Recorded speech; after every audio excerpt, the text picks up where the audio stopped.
How's it going, everybody? Welcome back to Mojo Group. Mike here. It is 0 o'clock on the road, but I've got to give you guys an update. As you know, Oshkosh is happening this week.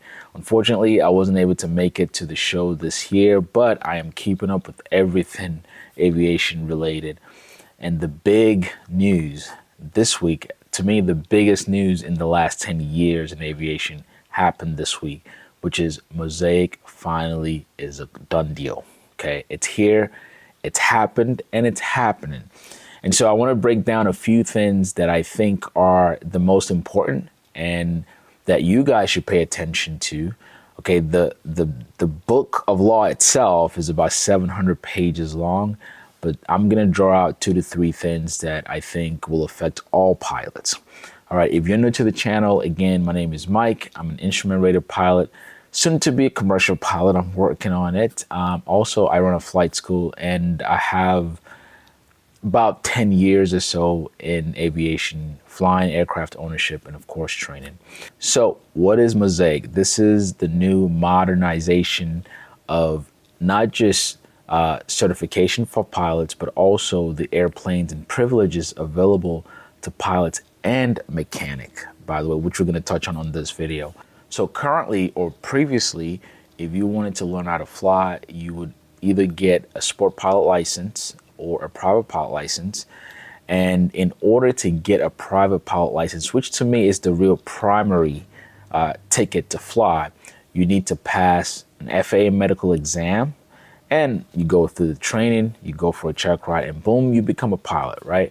Well, over the years, you've had a lot of candidates and or students who started the journey, but unfortunately, medical becomes an issue, especially if you're on the older side, right? I think for most pilots or student pilots, once you cross the 40-year-old mark, it becomes more challenging on the medical side, okay? But if you're on the younger side, and even if you suffered from any type of mental challenges or even life events happen, and chances are you could get caught in the crossfire. So medical has been one of the biggest issues and barriers to get into pilotage, and MOSAIC kind of drew a line on all of it. Now, initially, sport pilot license became a thing about a decade and some change ago. And what sport pilot does is it allows you to get a license to fly airplanes, but your privileges were limited. For one, you were limited to the type of aircraft that you could fly, aka light sport aircraft. Also, those aircraft have their own limitation in terms of weight, in terms of seats, and also in terms of engine and performance. Well, now with MOSAIC, all of that is going to change, which brings me to the first point. With the new rules coming under MOSAIC, no longer will a pilot and or a student be required, okay, to start flight training to have a medical. So basically, you can either have basic med and or just your driver's license and start training how to fly. You will get a sport pilot certificate, assuming you go through the training, you pass your check ride, you become a sport pilot. Now, in the past, with a sport pilot license, as I said, you were limited to the type of aircraft and category of aircraft that you could fly. Well, now with MOSAIC, sport pilots will be able to fly faster airplanes, heavier airplanes, even experimental airplanes. So a perfect example is a Cessna 172. In the past, you could not train for a sport pilot license in a Cessna 172, nor could you fly one legally as a sport pilot. Guess what? With MOSAIC, you will be able to fly and train in a Cessna 172. That's the best example I can give in this scenario. Now, moving forward, talking about the airplane. In the past, you were limited to light sport aircraft, and those aircraft also had a weight limitation, which the gross weight was 1,320 pounds. Anything above that was not legal. You also had a limitation to the performance of the aircraft. So all light sport aircraft were maxed out at 120 knots. So with MOSAIC, all of that really goes away. So now aircrafts, particularly light sport aircraft, can go above 1,320 pounds gross weight. They can go faster than 120 knots. As a matter of fact, they can be as fast as 250 knots. They can also have complex features, aka retractable landing gear, which that was a part of light sport to begin with. It was considered special light sport. You had to get a special certificate under the light sport category. But now none of that is required. Light sports can have retractable landing gear. Even they can have constant speed prop. So now we're talking about basic planes or small planes. Now you're talking about a Cessna 172, even a 182, a Sling TSI, which is an experimental aircraft. Now, any of these aircrafts can also have retracts, constant speed prop. A perfect example is the JMB Evolution. So with JMB Evolution, it is a two-seater, but it's a faster aircraft. It's got constant speed and also it's got retract.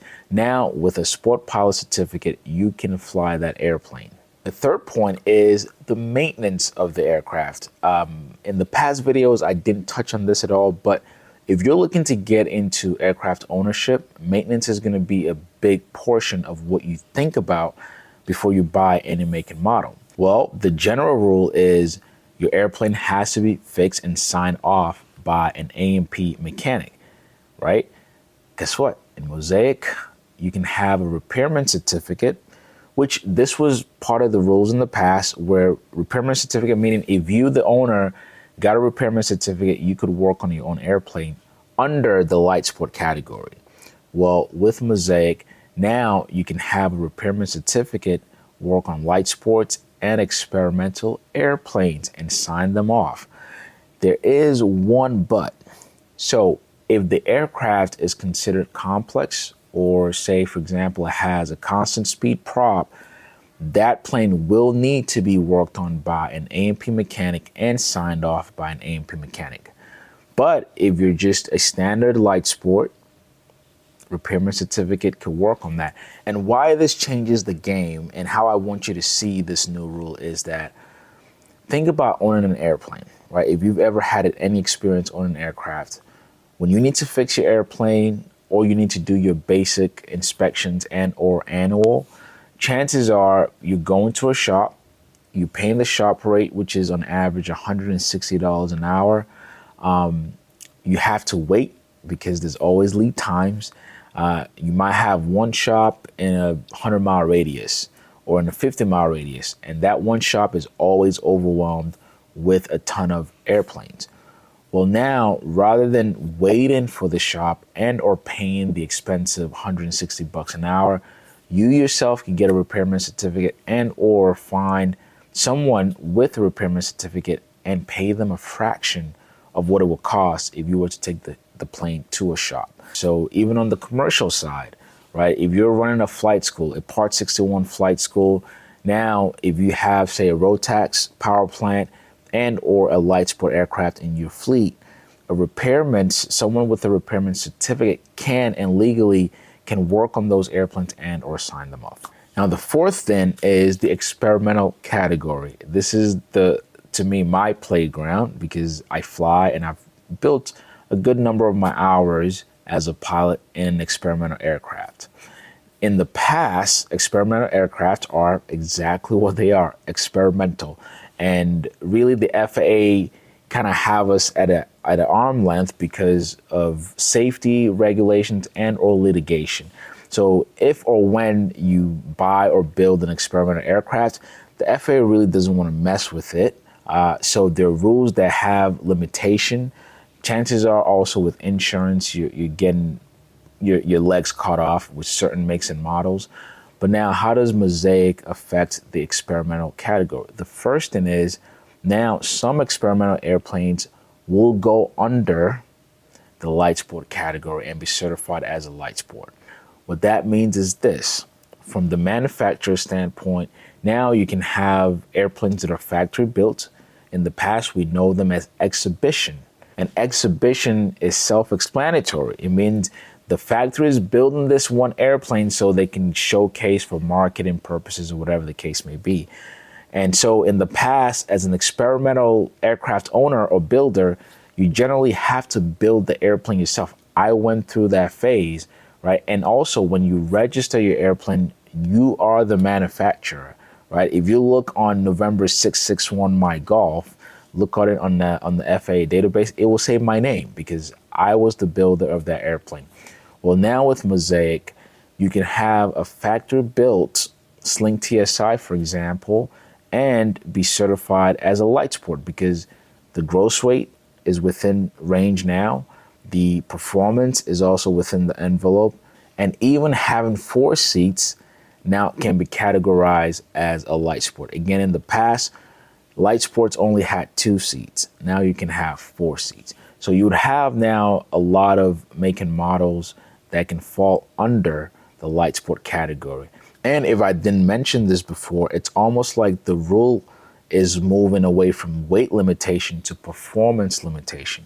So for example, although the performance in terms of speed and weight is increased, it also has to do with your stall speed. So keep that in mind, all you folks with experimental airplanes, and or if you have ever looked into getting an experimental airplane, now you could potentially buy a factory built airplane that is considered a light sport, and you would get some of the benefits of that. All right. And the last thing I would say as pertaining to experimental is also under MOSAIC, you now can have an experimental airplane be used for hire. That is a big change, right? So now you can have at a flight school can have a RV-10, potentially, maybe a RV-12, which is now considered a light sport, and or a Sling TSI as part of their fleet to offer training to pilots. This is a big deal, and at Lookup Flight Academy, we're also embracing this, which, by the way, if you're looking to get in the pool and you want to jumpstart your career and or your journey as a pilot, make sure you check out our program at Lookup Flight Academy. There's a lot happening this year that I'm excited to announce in the coming weeks. So we're going to revamp a lot of our programs. And also, we already fly light sports as a primary trainer. And these are modern, newer airplanes with glass avionics. And soon we'll be able to fly the Sling TSI also as part of our fleet. So make sure you check us out at lookupflightacademy.com. Now, with all of this that I just said, keep in mind the big purpose for MOSAIC even passing is to encourage more entry into the flying space and into aviation to make it more affordable. Only time will tell if a lot of these new rules will make aviation more affordable, because that's something we can't sugarcoat. It's gotten expensive and more expensive over the years. Flight training is still more expensive than it's ever been. And also prices for airplanes are more expensive than they've ever been. Pre-pandemic, you have planes selling under 100,000. Even some brand new light sports were selling right at 100,000. Now those planes cost 2-3 times more. And the goal for MOSAIC is to perhaps get some traction in the aircraft market, and hopefully you have more options available to people, which can drive prices up or down. Our hope is that these speed machines or flying machines become more affordable, but again, only time will tell. And of course, that the new rule that passed through Congress now allows for bonus depreciation if you were to purchase an airplane. But my hope, like I said, is that the privileges become better for a lot of pilots and those who have been on the sideline. You no longer need a medical or FAA medical to be able to train and or fly. And of course, some airplanes will become a lot more affordable to buy and fly as an owner. Okay, that is my spiel. As we get more in, I will update you guys. Oh, and before I forget, keep in mind, the FAA has already sealed this. It's going to be law. Now, there is a lead time before all of this become enforced. For the sport pilot privileges, 90 days, basically 90 days from now. And for the certification of the airplanes, that's looking like a 12-month thing. My hope is that it comes sooner than later. But I hope you guys learned something. If you have any questions or have addition to this, please leave in the comments below. Again, I'll try my best to update you guys. And please fly safe out there, and I will catch you on the next video. Peace.